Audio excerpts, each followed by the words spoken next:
بسم اللہ الرحمن الرحیم۔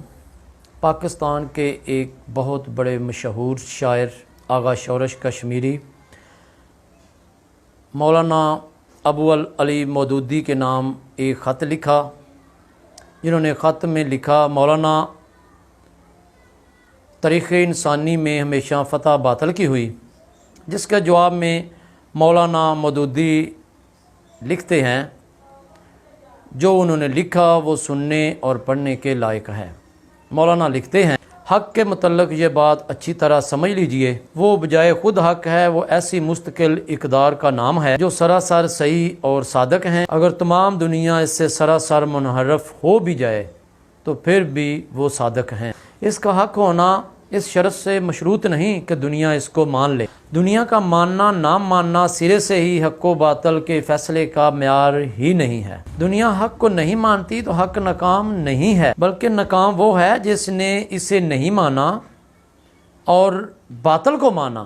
ناکام وہ قوم ہوئی جس نے انہیں رد کر دیا اور باطل پرستوں کو اپنا رہنما مان لیا۔ اس میں شک نہیں کہ دنیا میں بات وہی چلتی ہے جسے بالعموم قبول کر لیں، اور وہ بات نہیں چلتی جس سے لوگ بالعموم رد کر دیں۔ لیکن لوگوں کا رد و قبول ہرگز حق و باطل کا معیار نہیں ہے۔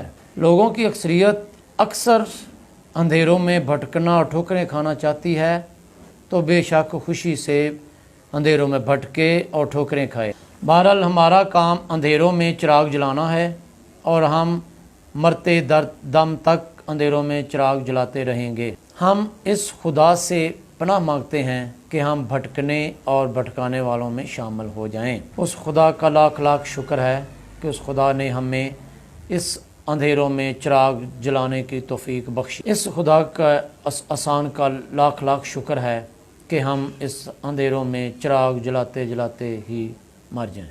دیکھو، حق و باطل شروع سے ہی چلتے آ رہے ہیں، شروع سے ہی حق و باطل کی لڑائی ہے، شروع سے ہی حق و باطل کی جنگ چل رہی ہے۔ میں صرف ایک ہی اگزامپل آپ کے سامنے رکھوں گا کہ واقعہ کربلا، حضرت امام حسین علیہ السلام اور یزیدی ٹولہ۔ یزید کے پاس اکثریت بھی تھی، اس کے پاس ہواری بھی زیادہ تھے، دنیا کی دولت بھی زیادہ تھی، لوگ بھی اس کے ساتھ زیادہ تھے، افواج تھی، ہر قسم کی سہولت تھی اس کے پاس۔ امام حسین علیہ السلام جو حق پر تھے، چند آدمی تھے آپ کے ساتھ، کیونکہ حق و باطل کی جنگ تھی۔ بظاہر تو یزید کی فتح ہوئی، اس نے شادیانے بجائے، ڈھول بجائے، جشن منائے، لیکن صرف وقتی خوشی نصیب ہوئی اس کو، کیونکہ حق و باطل کی جنگ تھی۔ باطل پرست چند دن کی خوشیاں منا کر ختم ہو گئے، جو حق پر قائم تھے وہ آج بھی ان کا نام دنیا میں سرخرو ہے، ان کے نام کے بغیر کچھ بھی نہیں ہوتا۔ اسلام زندہ ہوتا ہے ہر کربلا کے بعد، حسین علیہ السلام کی وجہ سے اسلام زندہ ہے۔ آج ہم اگر مسلمان بیٹھے ہیں، بسیط مسلمان ہیں، تو امام حسین علیہ السلام کی بدولت۔ اگر امام حسین اس وقت حق پر نہ ہوتے، یزید کے خلاف جنگ نہ لڑتے، تو شاید آج ہر گھر میں یزید ہوتا۔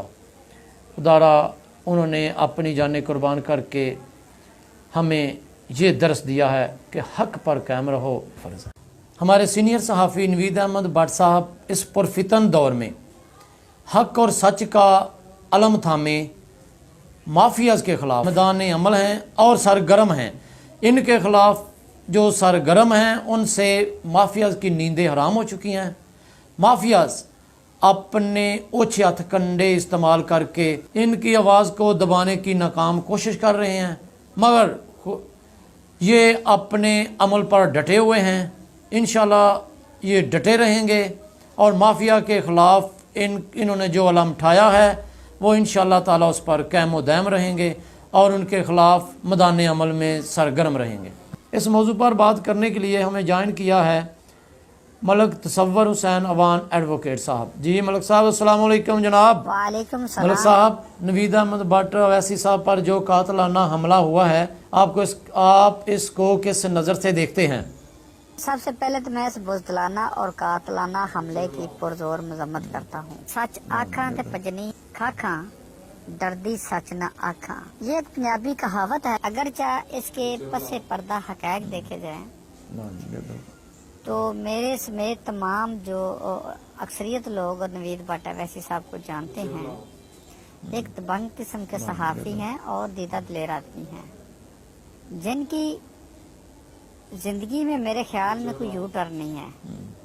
انہوں نے حق اور سچ کا علم بلند کیا اور قلم کے تقدس کو ملوز خاطر رکھتے ہوئے انہوں نے ہمیشہ حق اور سچ کا ساتھ دیا۔ اس کے علاوہ غریب اور مسکین کی ترجمانی کرتے ہوئے انجام سے بے خبر ہو کر بڑے سے بڑے مافیا اور بڑے سے بڑے ڈان کو بھی انہوں نے للکارنے میں کوئی کسر باقی نہ چھوڑے۔ یہی ان کے سب سے بڑے جرم ہیں۔ ہر جرم کے آگے سیسا پلائی دیوار بن کر کھڑے ہو گئے اور مظلوم کی آواز بن کر ابھرے، لیکن کچھ وقت کے فرونوں کو یہ ان کا صاف اور شفاف کرتار ہضم نہیں ہو رہا تھا، اور دیکھیں ہمیشہ کے لیے سازشی اپنی سازشیں کرتے ہیں، اور جو جیدار ہوتے ہیں، دیدہ دلیر ہوتے ہیں، وہ ان سازشوں سے گھبراتے نہیں بلکہ ڈٹ کر مقابلہ کر کے ثابت قدم رہتے ہیں۔ یہی عظیم اور زیرک انسان کی خوبیاں ہوتی ہیں جو نوید بٹ اویسی صاحب میں پائی جاتی ہیں۔